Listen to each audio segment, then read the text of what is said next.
Jaquelin. Balake. D Nice. Aaron. I have no idea why this teacher keeps tripping over students' name. But let me tell you, this is a thing playing Chinese classrooms every single day. Whenever a teacher meets a new class, there's always that awkward moment. They start the roll call, stop mid-sentence, and just stare. 张斌在啊。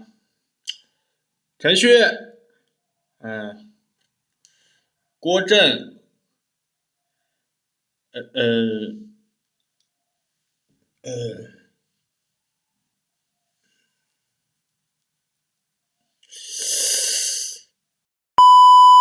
，Even Chinese literature teachers get stumped by these characters. You know why? Because nowadays, Chinese parents are obsessed with picking the rarest, most obscure characters for their kids. Take a look at this photo. This is a real class roster. See those circle names? I don't know a single one of them, and I am a grown adult. Looking at this list honestly gave me a headache. It wasn't always like this. Chinese name used to be simple and easy to understand. The naming revolution is a reflection of our history. So today, let's decode the history of Chinese naming and see how we got from Iron Pillar to characters nobody can read. Survival in Lowliness. If you ever meet someone named Goudan or Zhao Di, don't be shocked. These names sound lowly, but they were actually given by parents on purpose. There's an old Chinese saying, a treasury name is easier to keep alive. Back when medicine was scarce, losing a child was a common tragedy for almost every family. People blamed this on supernatural forces. They believed that if a child had a name that was too beautiful or expensive, the god of death would notice them and take them away. Since people believed names were tied to the soul, they tried to protect the child by lowering their value. They picked names so ugly that even ghosts would ignore them. For example, my neighbor's grandpa is named Tiezhu, which means Iron Pillar. If his name had been Amber, would that just make him a bigger target? Just like the Hollywood. The detective movie always focuses on victims who are either beautiful women or high society elites. Nobody cares about a nobody named Tiezhu. Not even the criminal. To trick the Grim Reaper, parents got incredibly creative with their naming strategies. First, they used decoys like 狗蛋, dog egg, or 狗剩, dog's leftovers, hoping that when death came calling, they'd find a dog instead of a human child and just move on. If that didn't work, they tried the heavyweights, names like Tiezhu, Iron Pillar, 钢蛋, steel egg, based on the adorable logic that these objects were simply too heavy for spirits to carry away. Sometimes they didn't even bother with a real name at all, simply used numbers like 大娃, big kid, or 三毛, 3 hairs, to signal that the child wasn't a big deal, effectively hoping them dodge backlog by staying under the radar.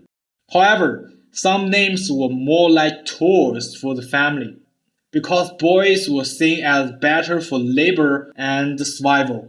Parents would name their daughters Zhao Di or Huan Di, literally calling for a brother or exchanging for a brother, treating the girl as a bridge to summon a male heir. While these names might sound crude today, they were actually a clever, heartfelt negotiation with fate, using lowliness to buy a little bit of peace and a lot more safety for their children. They traded dignity for survival, using a humble name as a secret shield to protect their children from fate. Names of resistance. In the first half of the 20th century, China went from the collapse of the empire to foreign invasions, tying everyone's personal fate to the survival of the nation. Names were no longer just family labels, they became bold public statements. From the defeat in the First Sino-Japanese War to the invasion of 1937, every crisis rattled the nerves of the Chinese people. During these dangerous times, naming a child wasn't just a private family matter. It was a way for parents to tell the world, you are born in a crisis, and your life belongs to your country. This reflects a deep sense of home country pride that is unique in Chinese culture. A famous general named Xue Yue is a perfect example. He was born in 1896, right after a humiliating national defeat. His father, who deeply admired the legendary hero Yue Fei, named him Xue Yang Yue, which literally means looking up to Yue Fei. It was the highest form of patriotism an ordinary father could offer. But as the boy grew up and joined the revolution, he realized that simply looking up wasn't enough. He didn't want to just watch a hero, he wanted to be a hero. He boldly dropped the Yang from his name and became just Xue Yue, taking on the hero's name as his own. Another great example is Dong Hongguo, a general who fought through a long march and the war of resistance. His name, Hongguo, basically translates to Great Nation or revitalizing the country. Back then, many Chinese people also had the courtesy name, which was the second name you choose for yourself once you became an adult. Dong Hongguo chose the name Xingming, which means awakening the people. It was his personal way of saying he was ready to wake up the masses and save his country. The collective mission. After PRC was founded, the country was shorted on resources but desperate to industrialize. To catch up with the rest of the world, people were organized into huge collectives where everyone worked together for the nation's independence. During this time, collectivism was the trend, and you could see it everywhere, especially in people's name. Remember General Dong Hongguo? He took this to the next level. He had 5 children, and their names were Baohua, Weihua, Xinhua, Zhonghua, and Guohua. If you take the middle character of each name in order, it literally spells out the sentence 保卫新中国, protect and defend New China. Now, it is what I call a family mission statement. This era sparked a massive wave of names like 建国, build the nation, 国庆, National Day, or 胜利, victory. It wasn't just for famous people. Everyone was doing it, even in my own family. My dad's name is Zhongming, loyal to the people. My uncle is Li Ming, benefit the people. Interestingly, even Donald Trump has a Chinese nickname, 川建国, Trump, the nation builder. It's a very collectivist name, but we use it as a bit of a joke. Trump isn't actually a team player, but the irony is that his tough policy actually forced China to become stronger and more self-reliant, essentially helping to build the nation in a very backhanded way. The battle for uniqueness. Back in the collective era, life was pretty uniform. Everyone wore the same Mao suit and ate at the same canteens. So it was only natural that names were also standardized to show a sense of group pride. But with the reform and opening up, life became a lot more colorful. Names shifted from the big us back to the little me. Parents started putting their personal wishes for their child's personality and future into their names. Kai means triumph, for a life where everything goes smoothly.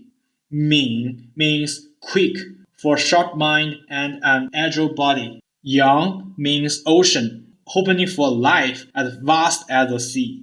The problem was, while parents became more individualistic, their creativity didn't keep up. Everyone was having the same original idea at the same time. Zhang Wei, nearly 300,000 people share this name. That is roughly 80% of the entire population of Iceland. Imagine if 8 of every 10 people you met had the exact same name. The meaning is simple: to be great. Li Fang, about 270,000 people are named this, meaning fragrant flower. This army of flowers is long enough to stretch across the entire Grand Canyon. Zhangming. There are 200,000 Zhangmings, meaning smart and agile.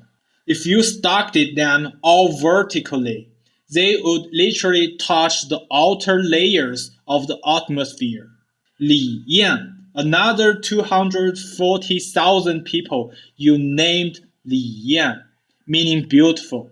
They are enough to fill 3 massive Camp Nou stadiums to the brim. To avoid their kids becoming just another face in a stadium full of beautifuls, parents started looking back to ancient wisdom. They dug through dusty old books to find characters that sounded beautiful, but that nobody could actually read. This character is great. It means success. No. This one means smart. Too common. See this one? Wait. How do you say that? I have no idea what it means. But it looks fancy. Let's go with it. You're right. I never thought of it. Perfect. Nowadays, parents are getting even bolder, using home phones or puns. I've seen this in real life. Take my classmate's daughter, Zhang Mingzhu. Zhang is the father's surname. Shang is the mother's surname. Mingzhu means a bright pearl. But when you say it all together, it sounds exactly like the Chinese idiom 掌上明珠, a pearl in the palm. It's an old phrase for something you cherish deeply. And nowadays, it's almost always used to describe a beloved daughter. It's a clever way to tell the world, this isn't just a kid. She's our most precious treasure. In short, we have gone from hiding from ghosts with a name like Goudan to today's race of real characters. It's actually a superpower now.